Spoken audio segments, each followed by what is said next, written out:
Yan, sandali lang. Ano na, kamusta na? Kamustasan na? Hello? Nandiyan na ba kayo? Ba't hindi ko makita ang kung ilan na ang viewers? Ayan. Kita ko na. Okay. Magandang gabi po sa inyong lahat.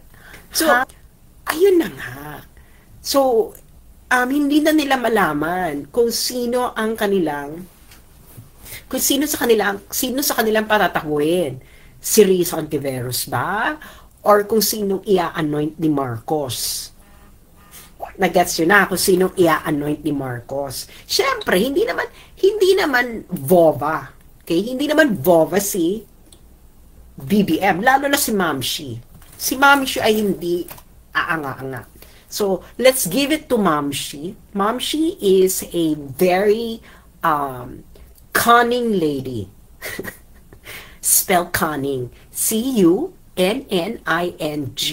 Cunning. Alam mo, yung si Mamshi, alam niya yung mga karakas ng mga yan. Okay? Karakas ng mga yellows. Siyempre, hindi niya basta-basta kokoronahan yung mga yan. Ang kukunin na nila bilang standard bearer nila Mamshi, siyempre, yung kaya nilang makontrol sa 2028. Dapat, yung nasa kanila. Ngayon, siyempre, ito ba naman mga yellowfin? Magpapakontrol ba itong mga to sa VVM group? Siguro sasabihin nila, oh, sige, papakontrol kami sa inyo. Pero pag nakaupo na yung mga yellowfinks, trust me, pag nagkapalpakan, lahat ng gobyerno magkakaroon ng palpak, ang gagawin nila ay isisisi sa BBM admin. So ngayon, ang laki ng problema nila Mamshi. Nila BBM at Mamshi. Popshi at Mamshi. Anong problema nila? Ang problema nila is, kahit sinong umupo, okay? Kahit sinong umupo, Duterte, or galing sa Yellowfink, they're basically going to be haunted. Alam mo ka na, in the event na Yellowfinks ang umupo ng 2028, do you really think na itutuloy pa rin nila ang sarswela nila na kunwari love nila si BBM at Romualdez? Of course not! Siyempre, back to regular programming sila. Hindi ba? Back to regular programming. Magiging anti-Marcos uli sila. Hindi ba? Ngayon lang naman yan, kunwari hindi sila anti-Marcos. Di ba? Ngayon lang yan. Kasi kailangan nilang magkaisa, kunwari, para mapabagsak ang Sara. Nakita nyo na yung bagong survey. Hindi ko kasi ma-post dito. So, may bagong survey yung Tangerine. Okay? Tangerine, whatever. So ngayon, anong ginawa nila dun sa survey? Ginawa nila head-to-head. Si Sara at si Lenny, Sara and Lenny for president. Sa vice president, Bongo and Bam. Halalampaso yung dalawa. Lampaso yung dalawa. So, ibig sabihin, yung pinakamalakas na nilang kandidato, if ever, Lampaso Trinidad. So, ngayon, syempre, nahihirapan na sila kay Sara. Kasi nga, kung lahat na ginawa na nila para mapabagsak si Sara Babes. Uy, huwag ka magalit, VP Sara, kung tatawagin ng Sara Babes, ha. Hindi ko nakikita yan si VP Sara sa buong buhay ko. Can you imagine? Since 2025 na ngayon, never ko siyang nakita, if ever. Ever. Na-interview ko siya, pero online. Pero nakita in person, hindi. So ngayon, syempre, kailangan nila ng plan B. Okay. Ano ang plan B? Ang plan B nila, kung mahirapan sila na manalong presidente, magpapatakbo na lang sila ng malakas for vice president. Kasi baka matalo nila si Bongo. Kung si Bongo ang tatakbo, malakas si Bongo Malakas si Bongo. Okay, malakas si Bongo. Okay, for Vice President. So ngayon, bakit biglang, di ba, biglang, ay, bakit biglang, biglang yung flood control napunta kay Bongo? Hindi niyo ba nakita? Na parang, sa haba-haba ng panahon, biglang, bakit Bongo? Tapos 2016? Tapos, di ba, ang issue ngayon is yung sa inyo. Pero bakit may throwback? Grabe yung throwback. Shout out kay Corina, ha. In fairness kay Corina Sanchez, is a bilyonaryo, naloka rin siya. Can you imagine? Yung medyo kakampi nyo na si Corina, naloka rin siya, naloka rin si Corina. Ano sabi ni Corina na hindi niya parang naloka siya na bakit biglang napunta kay Bongo? Kung bakit napunta kay Bongo. Okay? Kung bakit napunta kay Bongo ang usapan, bigla. Hindi mo napansin? Tapos si Pinky Web, napaganyan si Pinky Web, na parang, alam mo, hindi siya makapagsalita. Hindi siya makapagsalita. Hindi makapagsalita si Pinky Web. Saka yung isa nilang co-host na lalaki, I'm sorry boy, I don't know what's your name, no? I don't know what's your name, pero hindi din sila makapagsalita. Tapos sa sinabi na lang nila, syempre, matatanong din yan. Kasi nga, contractor yung tatay, yung family, tapos meron silang kontrata sa mga diskaya, ganyan. So parang, pero si Corina, hindi siya satisfied.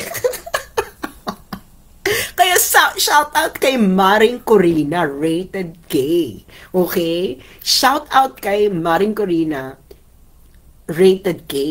Kasi habang nagsasalita yung dalawa, si Pinky Web, saka yung co-host na lalaki, nakaganyan si Corina na parang, alam mo yung parang, sige na nga, ganon. Parang ganon, sige na nga. Pero, in fairness sa'yo, Corina, Maring Coring, naaanino sa iyong mga mukha ang talagang iyong labis na pagtumbling sa turn of events. Hindi ba? Biglang, bakit napunta kay Bongo ang flood control? Alam nyo, kasi nga, si Bongo ay number 1 sa pagka-VP. Siyempre, plan B nila yung VP. Okay? Plan B nila yung VP, Vice President. Kung hindi sila manalong presidente sa 2028, sana ang plano nila, masungkit ang vice presidency, tapos ipapa-impeach nila si Sara kung si Sara ang maging president, basang-basa na namin yung mga ganyang eksena. Hindi ba? Kaya ayon, mga friends, kaya huwag kayong never lose sight of what is going on. Okay? Siyempre, ibinato nila kay Bongo. Kasi si Bongo ang number 1 sa vice president. Kasi wala na silang maibato kay Sara. Puro na lang confidential fund. Wala na. It's over. Napanis na yung confidential fund. Okay? Napanis na yung confidential fund issue. Hindi ba? So, parang hindi na siya hindi na siya, wala na. Kasi ganito mga friends, no? Ang labanan ngayon is political base. Yung kay Sara, intact yung political base ni VP Sara. Si VP Sara, hindi niya kailangang makipaglamputsingan kahit kanino. Okay? Hindi niya kailangan makipaglamputsingan kahit kanino. Ano na siya? Sara Duterte. Ganun na. May face card at may name card. So, may face card na siya, may name card na siya. So, si Sara, hindi niya kailangan makipag-alliance kahit kanino para lang manalo. Okay? It is the sheer force of the Duterte magic. Diba? Sheer force of the Duterte magic.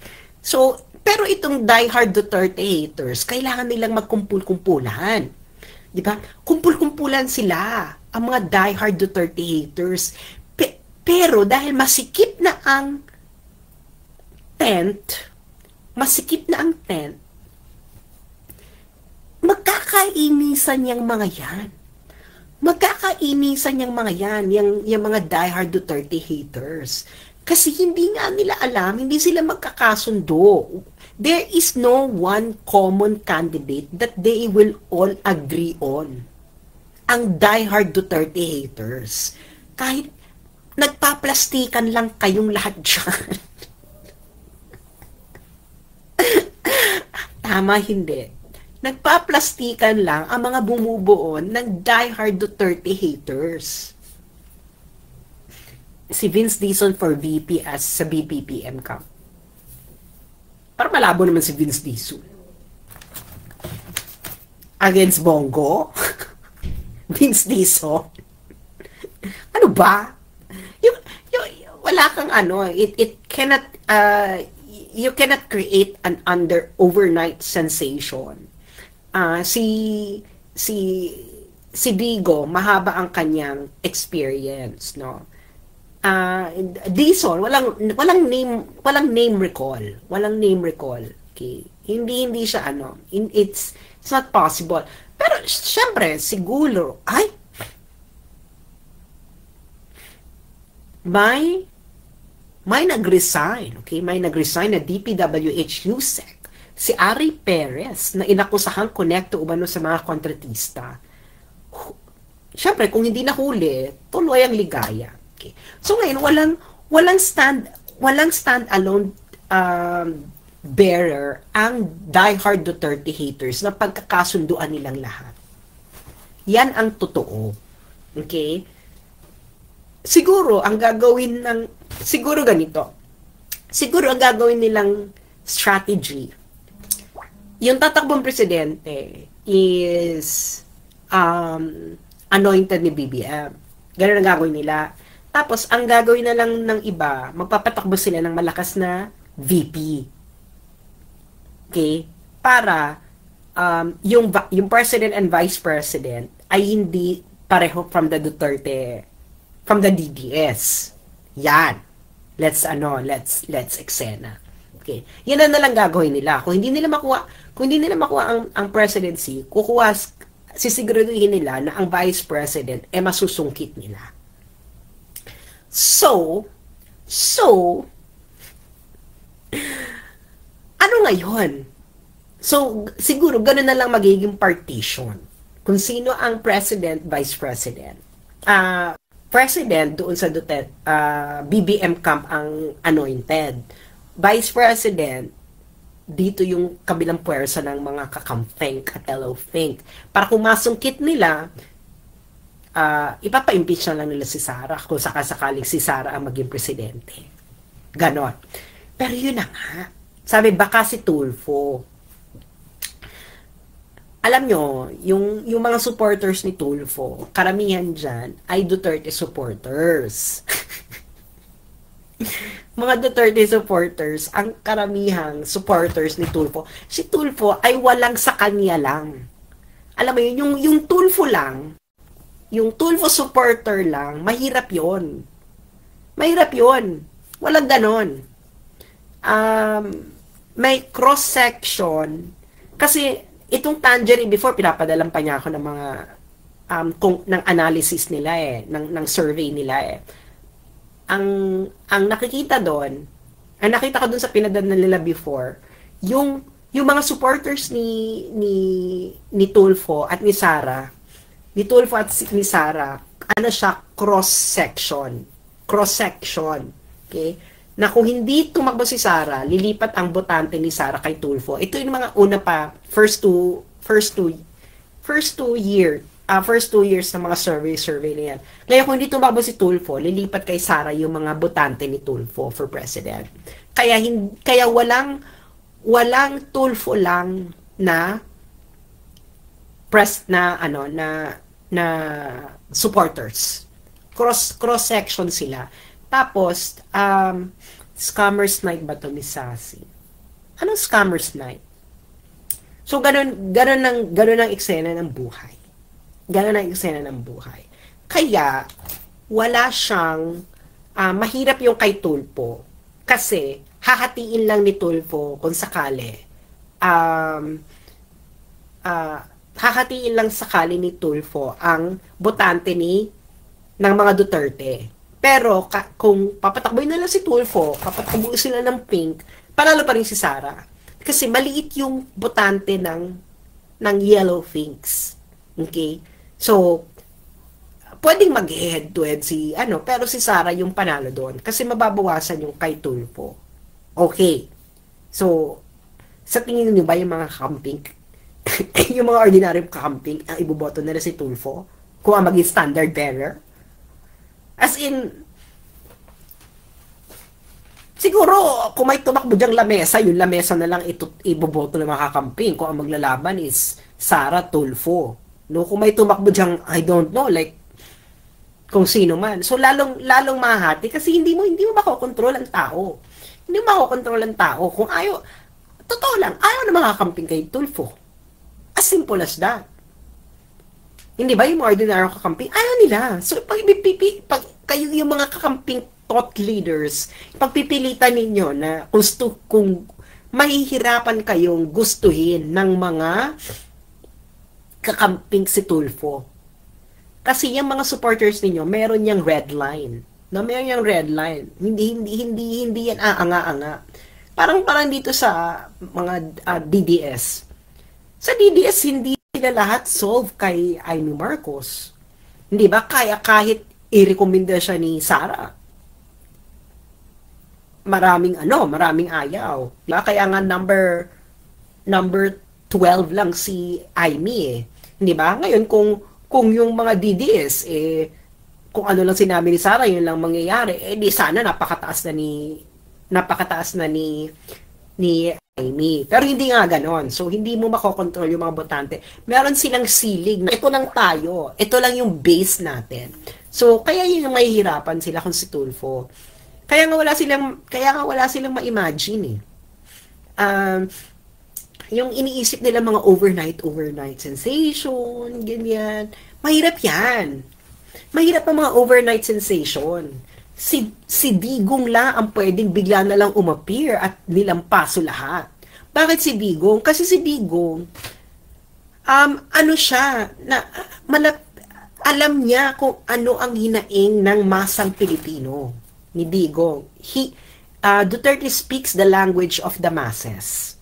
Okay, speaks the language of the masses. If you don't speak the language of the masses, wala ka, tapos ka. Tapos ka sa eksena ng buhay. Nagigets yun na, tapos ka sa eksena ng buhay. So, ayun ang mahirap ngayon ang kalagayan ng diehard Duterte haters. Hindi ba? Mahirap yung kalagayan ng diehard Duterte haters. Kasi, yung mga thought leaders na mga camping, gusto nila maging tactical. Okay? Gusto nila muna makipaglambutsingan dito kay BBM, kay Romualdez, kay Mamshi. Pero yung mga ordinary kakampings, hindi nila naiintindihan yung lambutsingan na yan. Hindi nila naiintindihan yung lambutsingan na yan. Diba? Kaya, sa 2028, ayun, malakas yung, kung Sara Go ang tatakbo, malakas. Malakas, okay? At hindi kaya nung kung kakamping, mahirapan sila. Ang lakas ni Bongo nung number 1 si Bongo sa Senate race eh. Ang laki ng lamang niya, 6 million. 'Di ba? Laki ng lamang niya kay Bam Aquino. So ngayon, tingnan ko kung ano yung latest survey ng Tangeray. Tangeray ba to? Tangeray?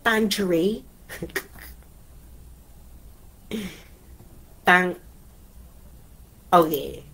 Tangeray. Okay. Yung sa latest survey ng Tangeray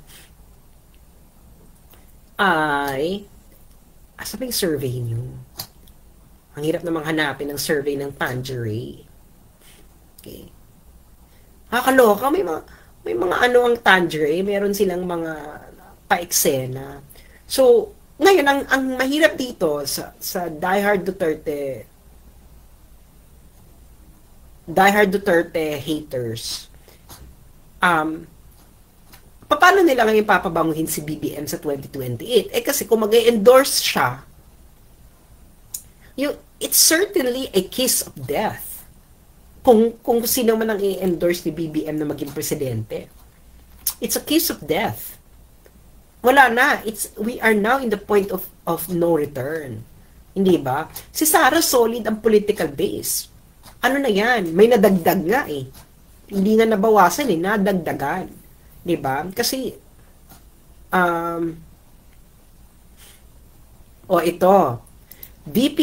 ito. Itong nakakaloka.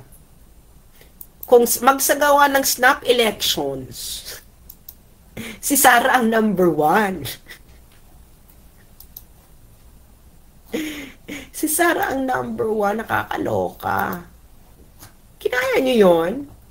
Yun ang nakasabi ng Tangeray. Kung magka-election ngayon, snap election, si Sara pa rin ang panalo. Tapos, ito, snap election, top senatorial candidates. Can you imagine the top senatorial candidates? Of course, Vico Soto, no? Tapos, 2 Duterte. Baste Duterte, number 4. Paulo Duterte, number 5. Sa pagka-senador. So, tapos, yung presidential survey. Nasaan na ba yung presidential survey? Nakakaloka yung Tangeray. Parang survey firm siya, pero nagpo-post siya ng mga meme ba? Oy, maraming salamat sa nagpapadala ng mga apuloy. Thank you. So, asa na ba yung nakakaloka yung Tangeray? Parang ang lamang noon ay parang 20% ang lamang ni Ateng Sara. Ni Ateng Sara kay Lenny. Okay. So, kunin natin yung eksaktong survey result. Sara Marcoleta. Eksaktong survey result. Hanapin natin. Pwede rin Sara Marcoleta. Pwede rin yan. Actually, maraming options. Maraming options ang DDS. Maraming options ang DDS. At uniting siya. Okay? Hindi ang pinag-aawayan lang talaga ng mga DDS kung sino talaga ang tunay na Duterte supporters. Yun ang talaga pinag-aawayan. Yun lang pinag-aawayan, nothing else. Okay, walang problema kung sino dapat mauna or etc. So, tingnan natin. Tangeray president. Para makita ko. Kanina, dumaan kasi ito sa wall ko tapos nawala eh. Okay. So, actually, nung June 26, si Sara 35%, tapos si Lenny 19%. Eh, nandito pa si Bongo noon, 13%. Pero yung pinaka-latest ng Tangeray, head-to-head, Sara, Lenny, Bongo, Bam Aquino. Okay. Kay Sara, ang lamang niya kay Lenny ay 20%. 20%. Si Bongo, ang lamang niya kay Bam Aquino ay 10%. So, feeling ko talaga, kaya nakita nila na 30% si Bongo, ito yung mas madaling matibag. Diba? Pwede nilang mapababa yung 30%. Siguro kung napababa nila yan ng 25%, pwede nang madaya.